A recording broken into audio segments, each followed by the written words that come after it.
Okay, the last topic in our unit is to look a little bit at the long run, and to do that I'm going to draw these graphs.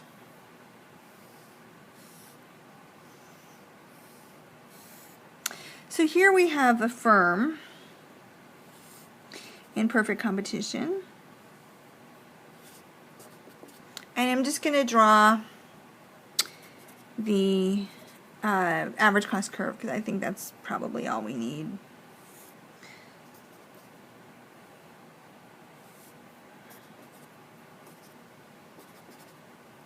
And here we're drawing the market. So, you know, this quantity is much further out. This is just one little firm, and we have many, many, many of these firms making at the market, and we have demand. Let's make it like this. That was the supply curve. So what happens with this scenario? Well, we have the market price here, and if we draw that back to the firm side, we can see that's a great high price, and firms are going to produce a lot.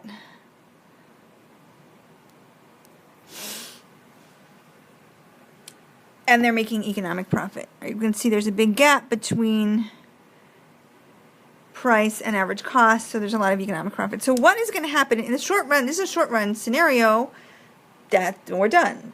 Firms have chosen Q star. But then the longer run, what's going to happen is firms will enter. So with economic profit,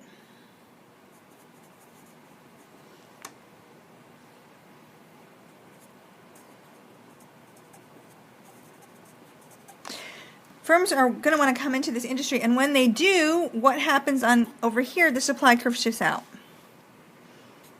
as these new firms open up and they start producing. And as the supply curve shifts out, the price falls.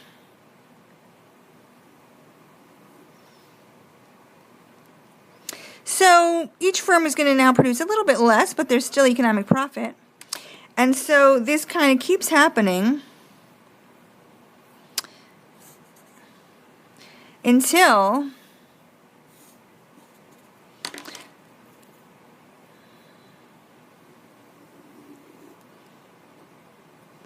price is equal to the minimum of average variable cost.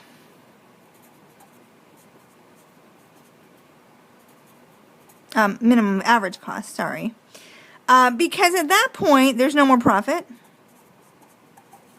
There's only normal profit. There's no economic profit. And so the market is in equilibrium. We call this a long-run equilibrium. It's a mature market. There's nothing that's attracting new firms to enter because there's no profits to draw them in. The firms that are in there are doing fine.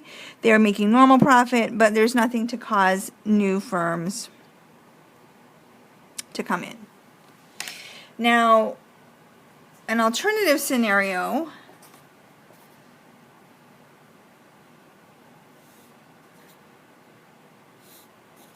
is when the price starts out kind of low.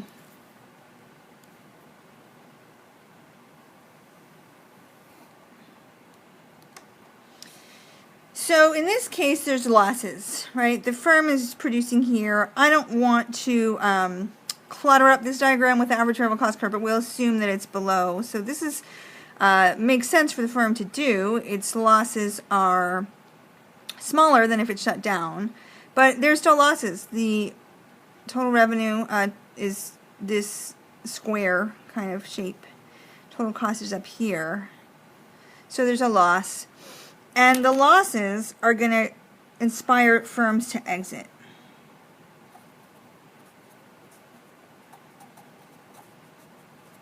So which firms exit, it depends on what alternatives they have. The firms that have the best outside prospects are going to be the ones to go first.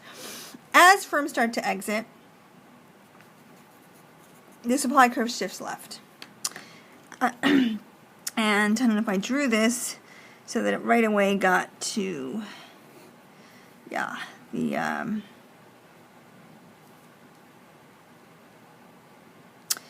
equilibrium price. So, but this would continue as long as there were losses. More firms would drop out. The supply curve would shift left. The price would rise again until price is equal to the minimum of average cost, and then there's no losses. And again, we call this long-run equilibrium because the price equal to the minimum of average cost. There's no profits to bring firms into the market. There's no losses to drive firms out of the market. So they're just, everything's stable. It's an equilibrium with nothing causing any changes. And so that's how markets change and how industries change, in response to profits and losses in the short run.